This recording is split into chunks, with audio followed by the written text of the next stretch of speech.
내가 무엇을 가지고 여호와 앞에 나아가며 높으신 하나님께 경배할까? 사람아, 주께서 선한 것이 무엇임을 내게 보이셨나니 여호와께서 내게 구하시는 것이 오직 정의를 행하며 인자를 사랑하며 겸손하게 네 하나님과 함께 행하는 것이 아니냐. 아멘.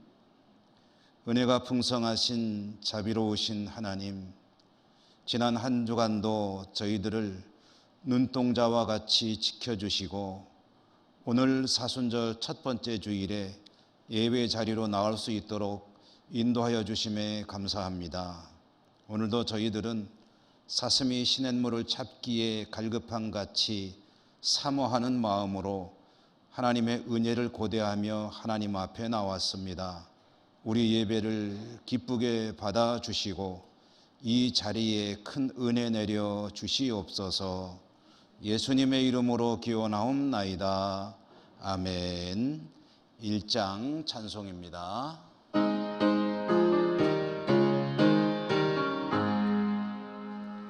만복의 근원 하나님,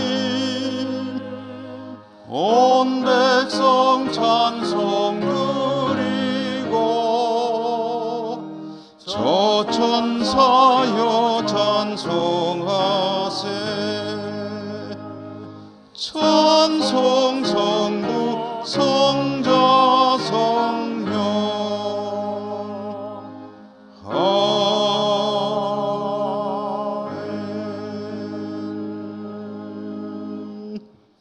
고백의 기도를 함께 드리시겠습니다. 자비로우신 하나님 아버지, 지난 한 주간의 삶을 돌아봅니다. 여전히 하나님의 말씀과 기대에 합당하지 못했음을 고백합니다. 우리 내면에는 하나님을 향한 충성과 헌신과 사랑보다는 세상을 향한 욕망이 더 많았습니다. 우리의 발걸음은 좁은 문을 향하기보다는 넓고 평탄한 길을 찾는 일에 분주했습니다. 코로나가 지배하는 세상 속에서 오히려 더 믿음으로 하나님께 영광 돌려야 하는데 그렇게 하지 못했습니다. 우리의 부족함과 연약함을 불쌍히 여겨 주시옵소서. 이 시간 계속해서 저희들의 모든 은밀한 허물과 죄들을 침묵하며 고백합니다.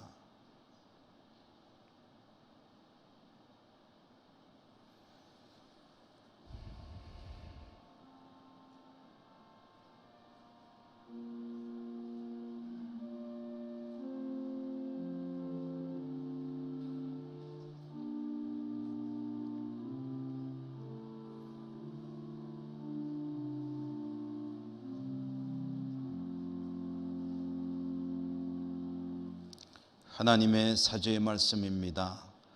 예수께서 이르시되 나도 너를 정죄하지 아니하노니 가서 다시는 죄를 범하지 말라 하시니라. 아멘. 성시교독 교독문 54번 시편 126편입니다. 여호와께서 시온의 포로를 돌려보내실 때에 우리는 꿈꾸는 것 같았도다.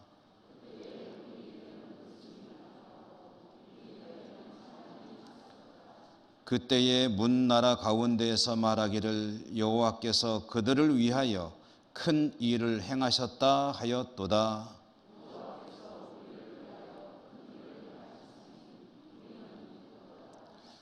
여호와여, 우리의 포로를 남방 시내들 같이 돌려보내소서.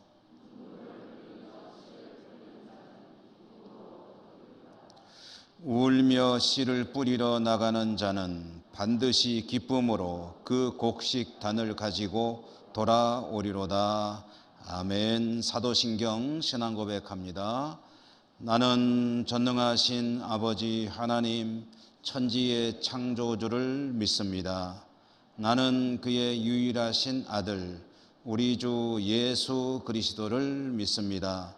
그는 성령으로 잉태되어 동정녀 마리아에게서 나시고 본디오 빌라도에게 고난을 받아 십자가에 못 박혀 죽으시고 장사된 지 사흘 만에 죽은 자 가운데서 다시 살아나셨으며 하늘에 오르시어 전능하신 아버지 하나님 우편에 앉아 계시다가 거기로부터 살아있는 자와 죽은 자를 심판하러 오십니다. 나는 성령을 믿으며 거룩한 공교회와 성도의 교제와 죄를 용서받는 것과 몸의 부활과 영생을 믿습니다. 아멘. 앉으셔서 341장 찬송 드립니다.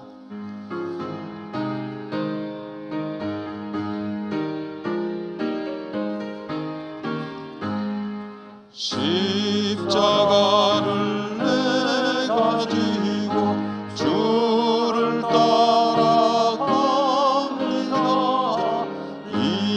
이제부터 예수로만 나의 몸에 삼겠네. 세상에서 부귀 영화 모두 잃어버려도 주의 평안 내가 받고 영생 복을 받겠네. 주도 곤욕 당했으니 나도 곤욕 당하리. 세상 사람 감사하나 예수 진실합니다. 예수 나를 사랑하사 빛난 얼굴 보이면 원수들이 미워해도 염려할 것 없겠네. 내가 핍박당할 때에 주의 품에 안기고 세상 고초 당할수록 많은 위로 받겠네. 주가 주신 기쁨 외에 기뻐할 건 무엇이냐. 주가 나를 사랑하니 기뻐할 것뿐일세. 아멘. 강장원 장로님 기도 인도하시겠습니다.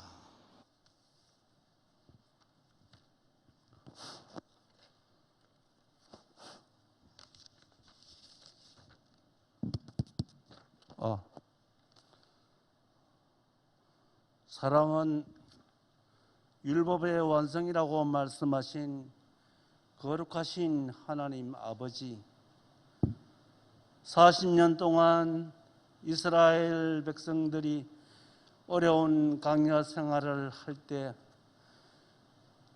배고프지 않게 만나와 메추라기를 내려주셨고 불과 구름 기둥으로 인도하셔서 마침내 가나안 땅에 입성하신 것처럼 힘들고 어려운 코로나 시대에도 저희 온 성도들을 불꽃 같은 눈으로 지켜주셔서 믿음 생활 잘 할 수 있도록 인도하신 것 감사드립니다. 신령과 진정으로 드리는 이 예배를 받아주시고 큰 은혜 내려주시옵소서. 하나님 아버지, 오늘도 떨리는 마음으로 두 손 들고 주님 앞에 고백합니다. 항상 기뻐하고 쉬지 말고 기도하며 범사에 감사하라고 하셨지만 감사보다는 불평할 때가 더 많았고 시기 질투할 때가 더 많았습니다. 저희들 생각대로 말할 때도 많았습니다.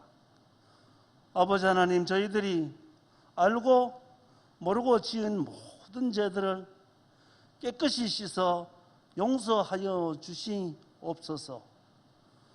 겸손한 마음을 허락하여 주시옵소서. 하나님, 우리 온 성도들을 회복시켜 주시옵소서. 빈자리가 너무 많사오니 예배를 기히 여기는 믿음을 회복시켜 주시고 감사와 봉사하는 믿음, 십자가를 지는 믿음, 무엇보다 주님을 향한 반석 같은 믿음, 말씀을 생활에 실천하는 귀한 믿음들을 회복시켜 주시옵소서. 교회학교 학생들 잘 지켜주셔서 믿음이 자라고 지혜, 지식이 충만하게 키워주시옵소서. 아버지여, 그들이 앞으로 우리 교회를 짊어지고 나갈 기둥들입니다. 함께 하여 주시옵소서. 다음 주에 있을 행사에도 하나님이 함께 하시고 하나님 영광 받아 주시옵소서. 행사를 진행하는데 아무런 어려움이 없도록 하나님 지켜주시옵소서. 선교사님들 해외에서 고생 많이 하십니다. 코로나 때문에 어려운 점들이 많사오니 하나님 주의 사역을 잘 감당할 수 있도록 지켜주시옵소서. 오늘도 말씀 증거하시는 우리 위임 목사님을 통해 은혜가 넘치게 하시고 힘들고 상처받은 성도들이 있으면 위로하여 주시옵소서. 같이 동역하시는 목사님들에도 능력을 주시고 앞길을 인도하여 주시옵소서. 몸이 불편한 성도들이 많이 있습니다. 눈물로 기도드리는 그 기도 소리에 응답하셔서 치료하여 주시옵소서. 나라를 위해서 기도드립니다. 잘 사는 나라, 세계인들이 부러워하는 나라를 만들어 주신 것 감사드립니다. 대통령님께 지혜와 능력을 주셔서 온 국민들이 행복한 생활을 하는 나라를 만들어 주시고 남북이 갈리어져 상당히 어려움을 당하고 있습니다. 평화 통일을 이루어 주시옵소서. 호산나 찬양대 찬양을 받으시고 모든 예배위원들 가정마다 어려움이 없도록 하나님 채워 주시옵소서. 모든 말씀 예수님 이름으로 간절히 기도드리옵나이다.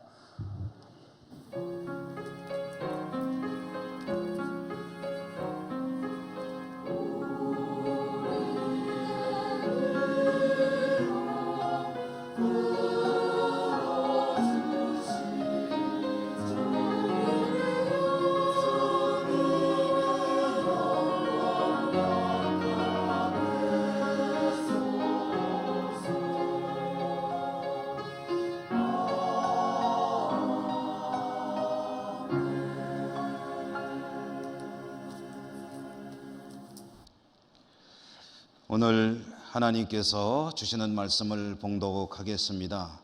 신약성경 요한복음 16장 20절에서 24절까지입니다.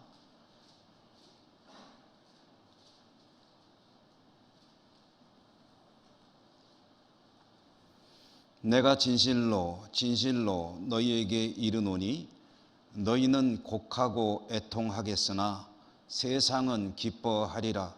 너희는 근심하겠으나 너희 근심이 도리어 기쁨이 되리라. 여자가 해산하게 되면 그 때가 이르렀으므로 근심하나 아기를 낳으면 세상에 사람 난 기쁨으로 말미암아 그 고통을 다시 기억하지 아니하느니라. 지금은 너희가 근심하나 내가 다시 너희를 보리니 너희 마음이 기쁠 것이요 너희 기쁨을 빼앗을 자가 없으리라. 그 날에는 너희가 아무것도 내게 묻지 아니하리라. 내가 진실로 진실로 너희에게 이르노니 너희가 무엇이든지 아버지께 구하는 것을 내 이름으로 주시리라. 지금까지는 너희가 내 이름으로 아무것도 구하지 아니하였으나 구하라. 그리하면 받으리니 너희 기쁨이 충만하리라. 아멘. 호산나 찬양대 찬양 하나님께 드립니다.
아멘.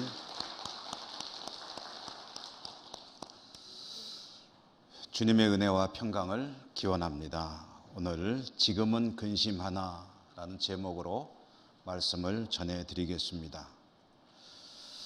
오늘 말씀의 시작은 이별이라는 단어로 시작됩니다. 이별은 슬픈 일입니다. 그러므로 사랑하는 사람들에게 이별은 없을수록 좋을 것입니다. 가족들 간에, 특별히 부부 간에, 또 부모와 자녀 간에, 사랑하는 연인들 간에 이별이라는 것이 없으면 없을수록 좋겠죠. 주님과 제자들 사이에 이별의 순간이 닥쳐왔습니다. 그런데 오늘 말씀의 전개상 보면 오늘 우리는 16장의 말씀을 읽었는데 그 바로 앞에 있는 15장의 말씀에는 주님께서 제자들에게 이렇게 말씀하셨습니다. 나는 포도나무고 너희는 가지다. 그러므로 가지된 너희들은 나무된 나에게 철석같이 찰싹 달라붙어 떨어지지 않아야 한다. 가지는 나무에 붙어 있어야 적절한 자양분을 공급받게 되고 수분을 공급받게 되고 그리고 풍성한 열매를 맺는 그런 가지로 살 수 있다. 그러므로 그와 같이 복된 삶을 살기 위해서 나를 떠나지 않아야 한다라고 말씀을 하셨습니다. 그런데 15장에서 성경 순서대로 본다면 바로 그 다음 장인 16장에서 오늘 우리가 봉독한 말씀 앞에도 그 이야기가 나옵니다. 주님은 제자들에게 이별에 대해서 예고를 하고 계신 것입니다. 조금 있으면 헤어지게 될 것이다. 그리고 그 이별로 인해서 너희들이 근심하게 될 것이다. 여기서 근심이라는 말은 다른 말로 바꿔본다면 슬픔이라는 말로 바꿔도 의미가 똑같습니다. 나와의 이별로 인하여 너희들은 근심하게 될 것이다. 또는 슬퍼하게 될 것이다. 라는 말씀을 하고 계십니다. 또한 조금은 얼른 이해가 안 되는 대목도 있는데요. 너희들이 나와의 이별을 통해서 슬퍼하게 되겠으나 그러나 잠시 후에는 또한 기뻐하게 될 것이다. 라는 말씀도 하셨습니다. 무슨 말씀이신가? 이 말씀을 좀 정확하게 정리해 본다면, 짚어 본다면 주님은 이런 이야기를 하고 계신 겁니다. 잠시 후에 너희들은 나를 보지 못하게 될 것이다. 즉 너희들과 나는 이별하게 될 것이다. 그러나 또 잠시 후에는 다시 만나게 될 것이다. 그러므로 더 큰 기쁨을 가지게 될 것이다. 이런 이야기를 하고 계신 것입니다. 자, 여러분, 주님께서 제자들에게 불과 얼마 전만 해도 결코 떨어져서는 안 된다고 말씀하셨다가 또 얼마 지나지 않아서 잠시 후에 이별하게 될 것이다. 그리고 또 만나게 될 것이다. 그러면 슬퍼할 수밖에 없겠으나 또한 기쁨도 크게 될 것이다. 이런 여러 가지 복잡한 그런 말씀을 하시는 내용이 무엇일까? 우리는 성경의 앞뒤를 다 알고 있기 때문에 주님께서 하시는 이 말씀의 내용이 뭔지를 사실은 이미 알고 있습니다. 잠시 후에 너희들과 내가 이별하게 된다는 것은 주님께서 십자가에 죽으실 것을 의미하는 것이죠. 그렇게 잠시 이별하게 되겠으나 그러나 또 잠시 후에 만나게 될 것이다 라고 하는 말은 그것은 주님께서 사흘 만에 부활하셔서 다시 재회하게 될 것이다 라는 이야기를 또 들려주시는 것 아니겠습니까? 이 말씀은 그대로 이루어지는 틀림없는 사실이죠. 주님은 죽으실 것입니다. 그것도 십자가에 처참하게 정말 수치스러운 그런 죽임을 당하게 될 것입니다. 제자들은 그 일로 인해서 경악하게 될 것이고 절망하게 될 것이고 애통하며 뿔뿔이 흩어지게 될 것입니다. 그러나 주님께서 부활하시면 그 슬프게 흩어졌던 제자들은 다시 주님을 보게 될 것이고 다시 만나는 그 기쁨과 환희는 사실은 앞에 이별의 슬픔이 있었기 때문에 그보다 몇 배 더 큰 그런 기쁨이 될 수밖에 없습니다. 그들은 역시 우리 주님이 보통 분이 아니로구나 하는 생각을 하게 되며 다시 주님과 함께 위대한 일을 이루어 갈 것을 꿈꾸며 자신들의 삶을 희망차게 전개해 나갈 것입니다. 그런데 여러분, 부활하고 다시 만나는 주님, 그 주님이 그 뒤로는 그럼 이별하지 않고 계속 제자들과 함께 있느냐 하면 또 그건 아닙니다. 부활하신 주님은 사도행전에 보면 그 이후에 약 40일 정도를 제자들과 함께 지냈습니다. 그리고 그 40일 정도가 지났을 때에 제자들이 보는 가운데 하늘로 올라가셨죠. 승천하셨습니다. 그러므로 오늘 말씀에 이별에 대한 이야기, 다시 만남에 대한 이야기, 이 이야기는 그저 십자가의 죽음과 부활과 연결되는 그 짧은 기간의 이별과 만남의 이야기가 아니라 그 뒤에 다시 있게 될 이별, 주님의 승천을 통한 이별, 그리고 다시 만나는 것은 그 오랜 시간이 흘른 뒤에 주님이 재림하심으로 인해서 만나게 되는 그 만남의 이야기라고 하는 것이 더 맞을 것 같습니다. 주님과 헤어짐으로 애통해하고 슬퍼하며 근심할 것이요, 그러나 다시 만남으로 인해서 그 기쁨은 참으로 클 것이다 라고 하시는 이 말씀,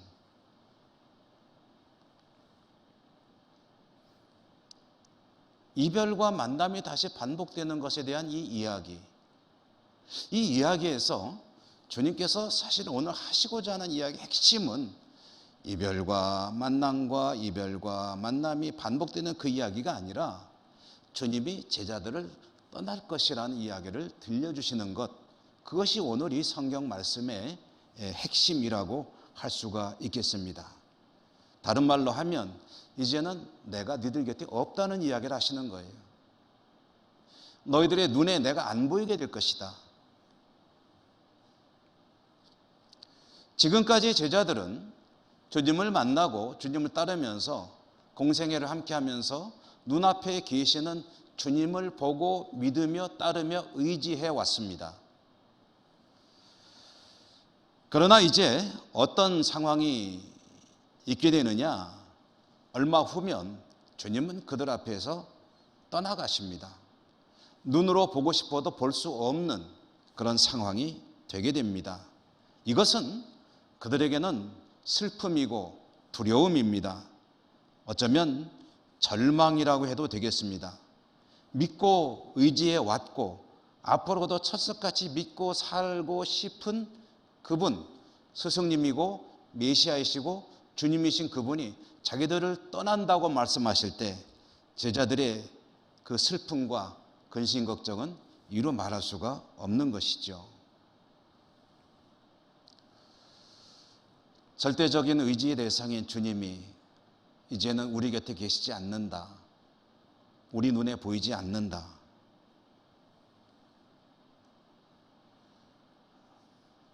사람은 무엇을 믿느냐? 믿음의 여러 가지 조건들이 필요하겠지만 그 중에 중요한 것 중에 하나가 눈으로 보는 것입니다. 사람은 눈으로 보는 것을 믿습니다. 내 눈으로 확인했을 때 그것을 믿게 될 확률이 훨씬 더 높아집니다. 눈으로 보일 때 그 대상을 의지할 수 있게 됩니다. 만약에 의지해왔거나 또는 의지할 대상이 눈앞에서 사라져버린다면 마음속에는 근심과 두려움이 가득 차게 될 것입니다. 이것은 우리가 우리 삶에서 언제든지 볼 수 있는 그런 일들이죠. 만약에 한 아이가 잘 놀고 있는데 엄마가 눈에 보일 때는 잘 놀고 있다가 엄마가 어디를 잠깐 출타했다, 눈에 안 보인다, 그럼 그때부터 울면서 엄마를 찾아다니지 않습니까? 눈에 보이지 않기 때문에 그렇습니다. 우리들은 세상을 살아가면서 물질이 필요합니다. 그러므로 통장에 잔고가 있어야, 눈에 보여야 안심을 할 수가 있습니다. 통장에 잔고가 눈에 보이지 않을 때, 영자만 있을 때 두려운 마음이 드는 것과 마찬가지라고 할 수가 있겠습니다. 주님은 그런 제자들의 마음을 충분히 이해하셨습니다. 그러므로 주님께서 말씀하시는 거예요. 지금은 슬프지? 그래, 내가 다 안다. 그러나 슬퍼하지 마라. 오히려 지금의 이 아픔으로 인해서 더 큰 기쁨을 맛보게 될 것이다. 그것은 마치 산모가 아이를 출산하기 위해서 기대하는 것과 마찬가지다 라고 비유로 이야기하셨습니다. 주님께서 산모 이야기를 하실 때 이런 이야기죠. 산모가 출산을 앞에 두고 있으면 사실 두 가지 이 생각이 겹쳐지지 않겠습니까? 태어날 아기에 대한 기대, 기쁨, 그리고 아기를 보게 되면은 가지게 될 환희, 이런 것들을 기대하며 출산에 임하지 않겠습니까? 한편으로는 또 어떤 생각도 있습니까? 산통에 대한 두려움, 그것에 대한 어떤 걱정, 근심 동시에 가지지 않겠습니까? 비록 대부분의 경우에는, 일반적인 경우에는 산통이라는 것이 사람이 겪는 최고의 고통이라 할지라도 두렵기 짝이 없지만, 그러나 새로 태어날 아기에 대한 기대가 있기 때문에 그 고통을 얼마든지 능히 견딜 수 있는 것 아니냐. 그리고 태어난 아기가 보여주는 그 신비스러운, 그 사랑스러운 모습을 보게 되면 자신이 겪은 그런 고통은 다 잊어버리는 것이 아니겠느냐. 너희들이 지금 나와 헤어지는 것이 마치 그와 같은 것이다 라고 위로의 말씀을 하셨습니다. 제자들은 견딜 수 없는 허전함과 그리고 당황스러움과 근심, 걱정, 슬픔에 사로잡히게 되겠지만 반드시 다시 만날 것이다. 그러므로 그때 그 기쁨을 기대하며 믿음을 지키라 라는 말씀을 주시는 거죠. 그런데 여러분 어떨까요? 이런 말씀을 들었을 때 제자들이 그 말씀 때문에 큰 격려를 받고 위로를 받고 그리고 주님을 떠나보내는 것에 대한 그런 슬픔을 달랠 수 있었을까요?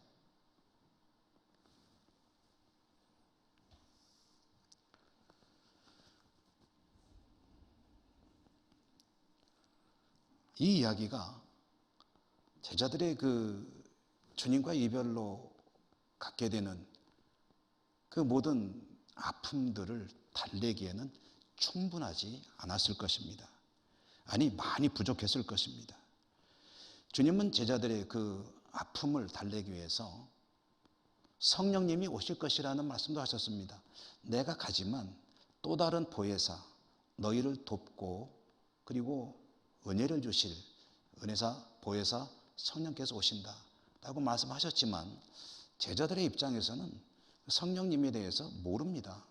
한 번도 경험해 보지도 않았고 생각도 해보지도 않았던 뜬구름 같은 그 이야기가 정말 그들에게 또 위로가 되었겠느냐?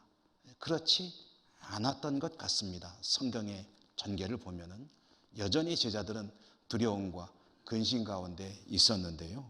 그렇기 때문에 주님은 제자들에게 또 한 가지 그들이 주님이 계시지 않음으로 가지게 될 두려움, 공포, 허전함, 그 모든 것을 달랠 수 있는 또 하나의 대안을 제시해 주십니다. 그것이 오늘 우리가 읽은 이 말씀입니다. 오늘 말씀 23절, 24절에 보면은 주님께서 제자들에게 이렇게 하라고 하셨습니다. 이렇게 하라고 하신 그 내용이 무엇이냐 보니까 주님의 이름으로 하늘의 하나님께 기도하라. 만약에 너희가 내 이름으로 하늘의 하나님께 기도하면 하나님께서 반드시 응답하실 것이다. 그리고 너희들은 그 응답으로 인해서 기뻐하며 기쁨이 충만할 것이며 그것으로 어떻게 된다는 겁니까? 힘을 얻고 주님이 눈앞에 계시지 않지만 그러나 능히 믿음을 지키며 다시 만날 날을 고대하며 그 기쁨을 간직하고 믿음으로 살아갈 수 있을 것이다. 그 이야기를 들려주시는 것이죠. 주님을 어쩌면 떠나보내게 될, 주님과 이별하게 될 제자들에게 있어서 궁극적인 그 슬픔을 달랠 수 있는 그 기쁨은 다시 만나야지만 회복이 될 것입니다. 그리고 주님 말씀 그대로 더 큰 기쁨을 맛보게 되겠죠. 매일 만나는 것보다는 오랫동안 만나지 못했다 만나다면 훨씬 더 반갑지 않습니까? 항상 같이 있어야 될 사람인데 오랫동안 헤어져 있다가 만나게 된다면 그 기쁨은 말할 수 없겠죠. 주님을 향한 기대를 저버리지 않고 기대를 포기하지 않고 다시 만날 그날을 간절하게 기다리며 믿음을 지켰다가 다시 만날 때 그 기쁨이야 뭐라고 표현할 수 있겠느냐. 그러나 이것은 주님의 말씀이고 주님의 생각이고 사실 제자들에게는 참으로 힘겨운 일이 아닐 수가 없습니다. 주님께서는 다시 만나는 때까지의 기간을 잠깐이라는 말로 표현하셨습니다. 잠시. 길지 않다는 거죠. 근데 그것은 주님의 관점에서 하는 말씀입니다. 사람의 관점에서 보면 그 잠깐이라는 것이 얼마 안 되는 그야말로 짧은 기간이 아닙니다. 주님은 잠깐이라고 하셨지만 사람의 관점에서 보면 그건 아주 길고 긴 시간이고 그 동안에 인고의 시간을 보내야 할 그런 현실이 눈앞에 놓여 있는 겁니다. 사람들에겐 그렇다는 거죠. 제자들에겐 그렇습니다. 그러므로 그 긴 시간을 그야말로 주님을 다시 만날 때까지 제자들이 믿음을 잃지 않고 믿음을 버리지 않고 주님을 기다릴 수 있기 위해서는 다시 말해서 압도해 오는 근심과 슬픔과 두려움과 공포 이런 모든 것들을 이겨낼 수 있기 위해서는 주님께서 마지막으로 제시해 주시는 이 길로 나아가 그것을 붙드는 방법밖에 없습니다. 성령님 오신다고 하셨지만 실감이 나질 않습니다. 뭔지도 모르고요.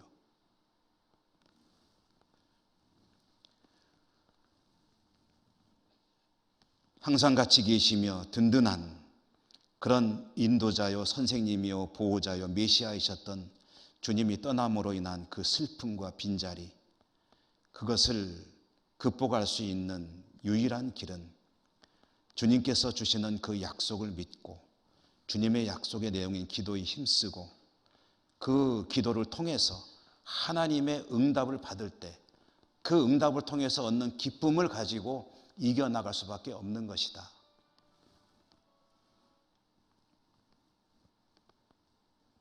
그리고 사실 그렇습니다. 제자들은 주님이 눈에 안 보이시지만 주님의 약속 그것을 붙들고 하나님께 간절하게 기도할 때 하나님의 응답을 경험하게 될 것입니다. 그리고 하나님의 응답을 경험할 때에 눈앞에 주님이 안 계셔도 힘을 내고 용기를 내서 자신들이 마땅히 가야 할 길을 힘차게 걸어갈 수 있을 것입니다. 기도의 응답으로 인한 기쁨을 경험할 때 제자들은 고난을 이기고 주님 다시 오셔서 다시 재회할 그날까지 세상을 이기는 믿음의 사람으로 살아갈 수 있게 될 것입니다. 그것이 주님과 이별하게 되는 제자들이 가질 수 있는 유일한 능력의 길이었죠. 이 말씀은 제자들을 떠나면서 주님께서 제자들에게 주신 이 말씀은 오늘 우리들에게도 그대로 적용이 됩니다. 그대로 유효한 말씀입니다. 저나 여러분 우리들도 주님을 믿고 살아갑니다. 다시 오실 주님을 기다리며 주님과의 만남을 고대하며 믿음으로 살아갑니다. 그런 우리들의 눈앞에 주님은 계시지 않습니다. 말하자면 주님이 눈에 보이지 않지만 다시 오실 주님을 믿음으로 고대하며 주님과의 만남을 기대하며 믿음을 지키며 살아간다는 입장에서는 제자들과 우리들이 똑같다는 이야기입니다. 그러므로 그렇게 주님을 기다리며 믿음을 지켜야 될 제자들과 마찬가지로 우리들도 주님이 오실 때까지 주님을 다시 만날 때까지 어떻게 믿음을 지켜나갈 것이냐 힘들고 어려운 상황이 닥쳐올 때 그것을 어떻게 극복해 나갈 것이냐 실망하지 않고 낙심하지 않고 주저하지 않고 믿음을 지키며 다시 힘차게 일어나 기쁨을 가지고 주님을 기다릴 수 있는 그 능력을 어디서부터 공급받아야 할 것이냐? 역시 주님께서 제자들에게 주신 그 방법과 똑같은 길밖에 없지 않겠습니까? 주님께서 제자들에게 주신 기도에 관한 말씀, 오늘 말씀 중에 24절입니다. 24절 말씀을 우리 한번 같이 읽어보실까요? 24절입니다. 같이 한번 읽어보십시다. 소리내서 읽겠습니다. 시작. 지금까지는 너희가 내 이름으로 아무것도 구하지 아니하였으나 구하라 그리하면 받으리니 너희 기쁨이 충만하리라. 아멘. 여러분, 믿기 좋은 것은 뭔가를 믿을 때 그 믿을 수 있기 위해서 좋은 하나의 조건은, 요소는 눈으로 보는 거다라는 말씀 드렸죠. 사실 보는 것을 믿기가 좋습니다. 또 믿기가 쉽습니다. 그러면 우리는 혹시 믿어야 할 뭔가가 생길 때 그걸 계속 눈으로 확인하려고 하죠. 눈으로 보면 믿음을 가질 확률이 높아집니다. 믿음에 대해서도 우리는 뭔가 자꾸 눈으로 보고 싶어 합니다. 눈으로 보기를 원하고 볼 수 있는 증거를 주님께 요구하기도 하곤 합니다. 그런데 이 믿음과 관련해서요, 뭔가를 눈으로 보는 것이 꼭 좋은 것이냐라고 한다면 반드시 그렇지는 않은 것 같습니다. 저는 그런 사례들을 참 많이 봅니다. 자기 눈으로 정말 특별한 어떤 상황들을 경험하더라도 눈으로 보았기 때문에 반드시 믿음이 좋아지느냐? 그건 아닌 것 같습니다. 이 주제와 관련해서 좋은 이해가 될지는 모르겠으나 여러분에게 영화 이야기를 하나 잠시 해드리려고 합니다. 보는 것과 관련해서요. 영화의 제목은 윌로우 트리라고 하는 영화인데, 이 영화는 이란 영화입니다. 우리말로 하면 버드나무라는 그런 말이 되겠네요. 이 영화의 주인공 이제 남성입니다. 45세의 남성인데 그는 시각 장애를 가지고 있습니다. 어려서 8살 때에 불꽃놀이를 하다가 그만 눈을 다쳐서 시력을 잃은 겁니다. 장애를 가지고 있지만 앞을 보지 못하는 것일 뿐 그는 열심히 성실하게 살았던 사람입니다. 그래서 대학 교수가 되었습니다. 아내도 있고 딸도 있는 가정의 가장으로 그래도 잘 살아가고 있었습니다. 그런데 어느 날 병원에서 검사를 하고 진료를 받던 중에 자기 눈을 말하자면 시력을 회복할 수 있다는 가능성을 발견하게 됩니다. 그래서 수술을 하게 되고 시력이 회복이 됩니다. 시력을 되찾은 것으로 인해서 여러분, 우리가 생각해 보면 이렇게 생각할 수 있지 않을까요? 이 사람은 사회적으로도 대학 교수로 성공한 사람입니다. 아내도 있고 자녀도 있습니다. 부족할 게 없는 사람이에요. 단 한 가지 좀 아쉬운 게 있다면 눈이 보이지 않는다는 것 한 가지였을 것입니다. 그런데 그 문제가 해결이 됐습니다. 볼 수도 있게 되었습니다. 그러니 이 사람의 인생은 그때로부터 날개를 단 것처럼 얼마나 행복해지겠느냐라고 생각하는 것이 보편적인 생각이죠.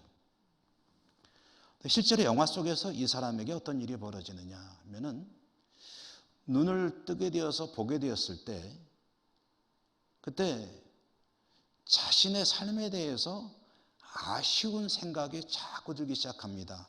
내가 진작에 눈을 떴더라면, 아니 아예 장애가 없었더라면 지금 이 정도 수준이 아니라 훨씬 더 높은 데까지 올라갈 수 있었을 텐데 그때 그 사고로 말미암아 내가 오늘날 이 정도밖에 못했구나 하고 자신의 삶을 불행하게 여기기 시작합니다. 불만이 가득 차게 됩니다.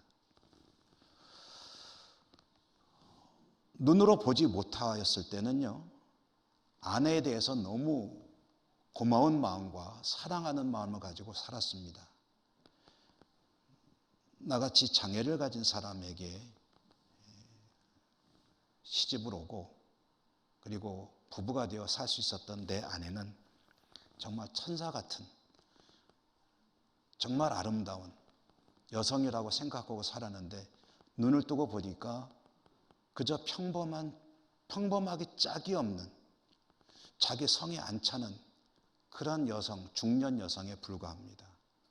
아내에 대한 고마운 마음, 감사하는 마음, 그런 것들이 점차 사라지기 시작합니다. 불만이 가득 차기 시작하는 거죠. 여러분, 그 뒤에도 많은 이야기들이 계속 진행이 되는데 영화 얘기는 뭐 이 정도만 드리도록 하죠.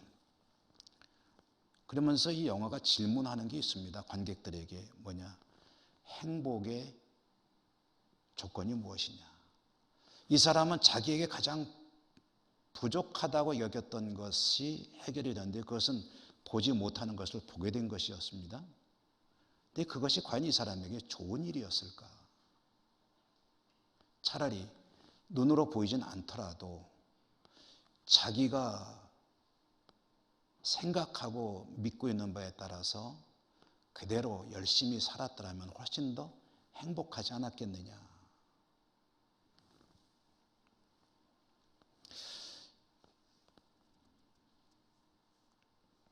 주님을 볼 수 있다면, 항상 앞에 계시는 주님을 보고 산다면 믿음이 좋을 것 같고 더 잘 믿을 것 같고, 그리고 오늘날 우리들의 입장에서 본다면 환상이라도 한번 보면 주님이 내 앞에 싹 나타나신다면 그럼 엄청난 믿음으로 살 수 있을 것 같은데 실제로 그럴 것이냐? 라고 질문한다면 글쎄요, 그건 그렇지 않다고 저는 대답하고 싶습니다. 실제로 여러분, 제자들에게 그런 일이 일어나지 않았습니까? 주님하고 3년간 공생애를 있는 동안에나, 그리고 부활하신 주님과 40일간 동행하며 살았지만 그들은 아무것도 변한 것이 없었습니다. 그들이 바라는 것은 오신 자신들의 욕구였고 자신들의 꿈을 이루는 것이 주님을 따르는 목적이었습니다. 그런 그들이 언제 변했습니까? 성령님이 오시고 성령이 충만할 때에 그들은 새로운 사람들로 완전히 탈바꿈했죠. 그리고 주님을 위해 헌신하며 살아가는 사람들이 되지 않았습니까? 눈에 보이는 게 중요한 것은 아닙니다. 눈으로 보는 것이 능사가 아닙니다. 오히려 잘 보이는 그 눈이 나의 삶에, 나의 믿음에까지도 장애가 될 수가 있습니다. 우리말로 사자성어 가운데 견물생심이라 하는 말도 있지 않습니까? 눈으로 무언가를 볼 때에 그것에 대한 욕구와 욕망들이 생기게 되고 오히려 그것은 내 삶을 해치는 요소가 될 수도 있고 신앙적인 차원에서도 그렇습니다. 뭔가 자꾸 보다 보니 신앙이 점점 더 침해를 당하고 좋지 못한 모습으로 갈 수도 있다는 그런 말씀이죠. 주님의 말씀은 무엇이냐?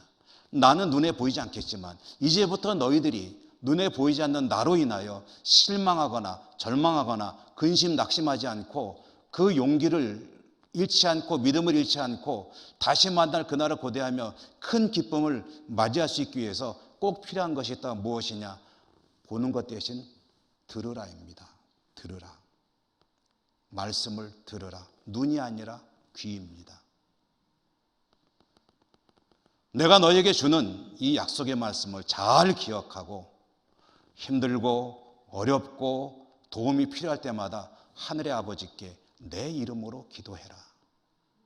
그러면 반드시 하나님께서 너희에게 응답하실 것이고 너희의 기쁨이 클 것이다. 여러분, 코로나 시대 어려운 때이죠.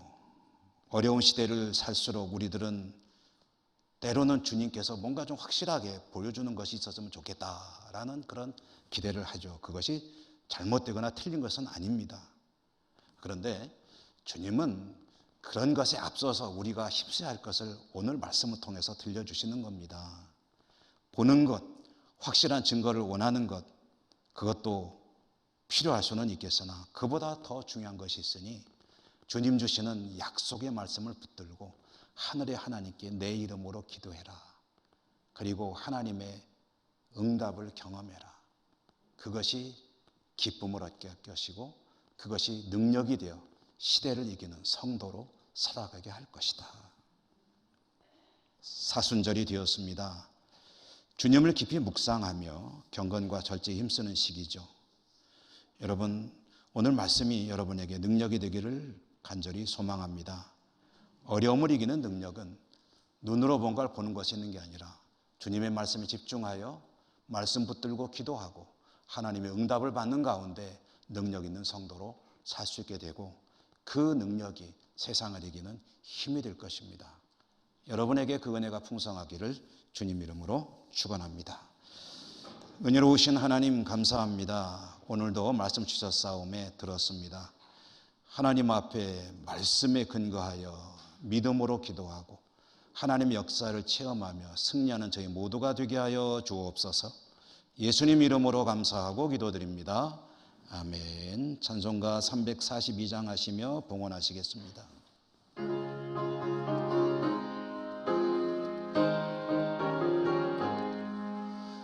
너 시험을 당해 죄 짓지 말고 너 용기를 다해 곧 물리치라. 너 시험을 이겨 새 힘을 얻고 주 예수를 믿어 늘 승리하라. 우리 구주의 힘과 그의 위로를 빌라. 주님 내 편에 서서 항상 도우시리.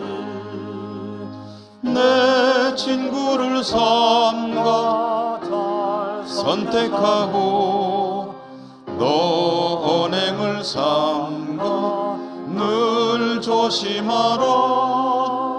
너 열심을 다해 늘 충성하고 온 정성을 다해 주 봉사하라. 우리 구주의 힘과 그의 위로를 빌라. 주님 내 편에 서서 항상 도우시리. 잘 이기는 자는 상 받으리니 너 낙심치 말고 늘 전진하라. 내 구세주 예수 힘 주시리니 주 예수를 믿어 늘 승리하라. 우리 구주의 힘과 그의 위로를 빌라. 주님 내 편에 서서 항상 도우시리. 기도드리겠습니다. 하나님, 오늘도 복된 성일 하나님을 예배할 수 있는 은혜를 주시고 하나님께 나올 때 저희들이 빈손으로 오지 않고 예물을 들고 올 수 있도록 또한 저희 삶에 복 주신 것을 감사합니다. 올려드리는 이 예물 모든 것이 하나님의 것임을 고백하며 믿음으로 감사로 드리는 저희들의 정성입니다. 하나님 기쁘게 받아주시고 드리는 저희들의 삶을 더욱 축복해 주옵소서. 믿음의 은혜와 은사를 더해 주시고 믿음으로 어디를 가든지 승리하여 하나님께 더 큰 영광을 올려드리는 저희 모두가 되게 하여 주시옵소서. 예수님 이름으로 감사하고 기도 올리옵나이다. 아멘.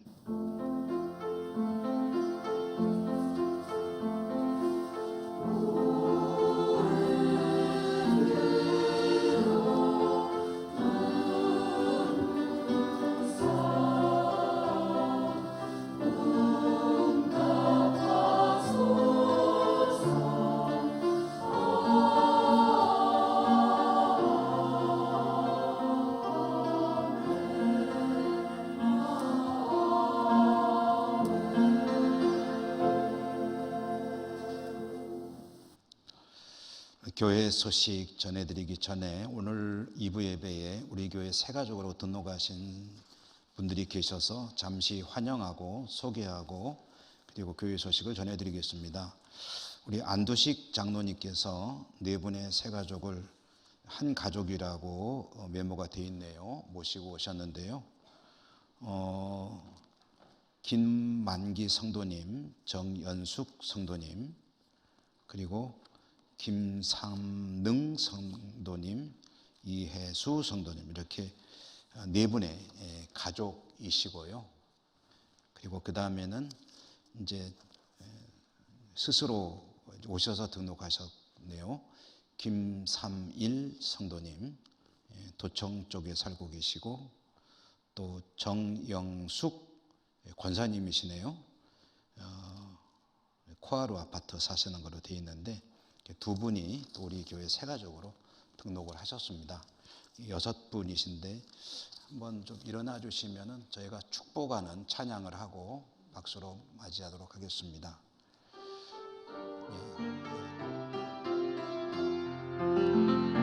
주의 사랑으로 환영합니다.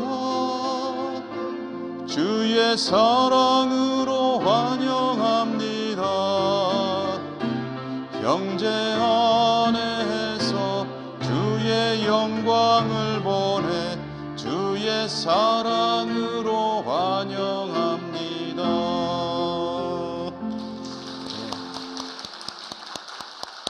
진심으로 축복하고 환영합니다. 감사합니다. 앉으시면 되겠습니다.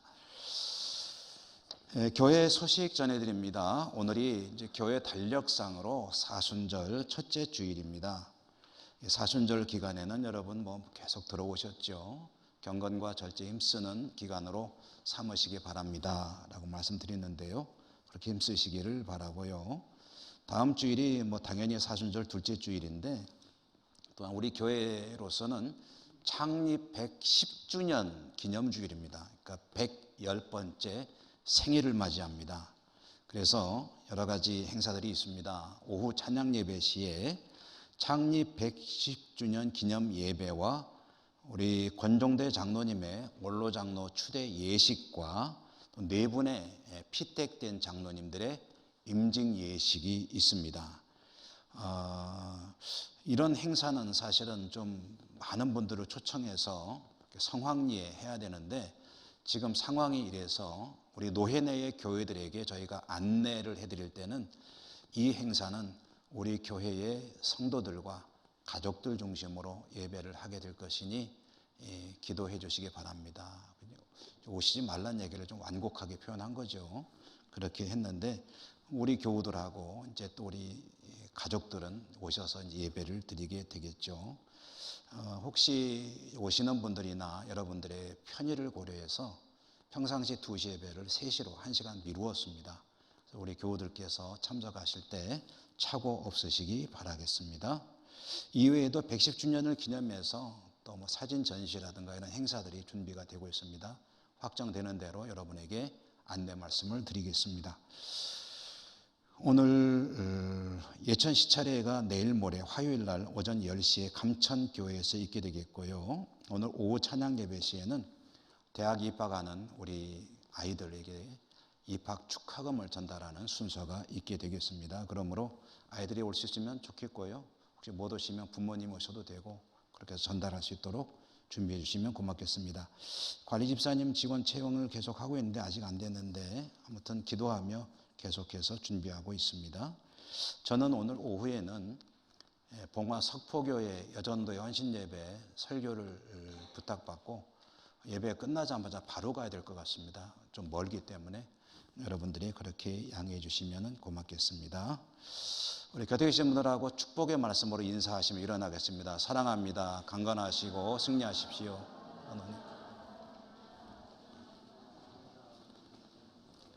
주기도성과 축도로 예배를 마치겠습니다.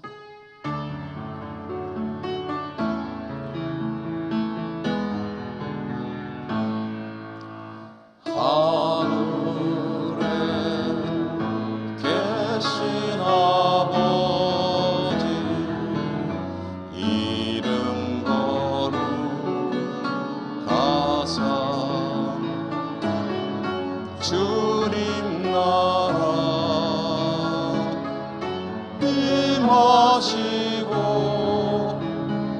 뜻이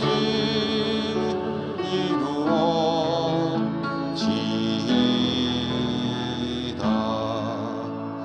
일용할 양식 주시고 우리들의 큰 죄 다 용서하옵시고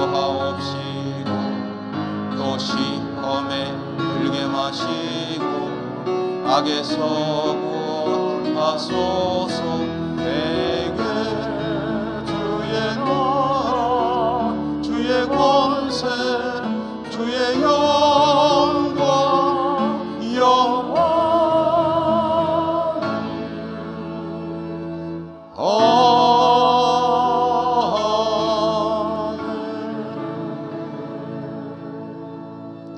자비로우신 하나님을 예배하고 주의 백성들 또 한 주간 세상에 살아갈 것입니다. 어디를 가든지 하나님 함께해 주시고 믿음으로 기도로 승리하며 세상을 이기고 하나님께 영광 돌리는 주의 백성들 다 되게 하여 주옵소서. 흩어져 살아가는 우리 모든 가족들 어디 있든지 하나님 안보하여 주시옵시고 이 코로나 상황이 속히 끝날 수 있도록 하나님 축복하여 주시옵소서. 예수님 이름으로 감사하고 기도드립니다. 아멘. 주 예수 그리스도의 은혜와 하나님 사랑과 성령의 교통하심이 주의 백성들 살아가는 모든 삶의 현장과 저들의 머리 위에 모든 기도 제목 소원들 위에 항상 함께 하시옵기를 축원하옵나이다. 아멘.